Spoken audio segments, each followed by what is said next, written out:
58,20,000-এর মধ্যে কতজন বাংলাদেশি আর কতজন রোহিঙ্গা তার সংখ্যা এবং তথ্য ইলেকশন কমিশনকে প্রকাশ করতে হবে।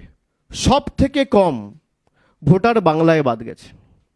এটা আমার ডেটা নয়, এটা মমতা বন্দ্যোপাধ্যায়ের সরকারের ডেটা নয়, এটা তৃণমূলের ডেটা নয়, এটা জাগো বাংলার ডেটা নয়, এই ডেটা ইলেকশন কমিশনের ডেটা। পার্সেন্টেজের নিরিখে যদি আমি দেখি তাহলে সব থেকে কম ডিলিশন ওয়েস্ট বেঙ্গলে হয়েছে, কিন্তু তাও জোর জবরদস্তি এসআইআর বাংলায় করতে হয়েছে। তার কারণ বিজেপি নেতারা প্রচার করেছে যে 1 কোটি বাংলাদেশি এবং রোহিঙ্গা নাকি বাংলায় বসবাস করছে।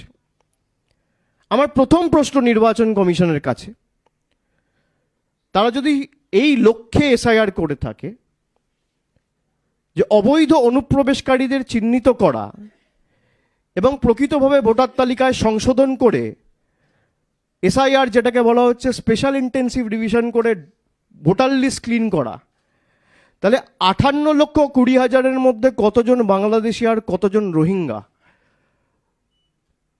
তার সংখ্যা এবং তথ্য ইলেকশন কমিশনকে প্রকাশ করতে হবে। এই তথ্য এখনো আমরা কেউ পাইনি, জনসমক্ষে আসেনি, পাবলিক ডোমেনে নেই।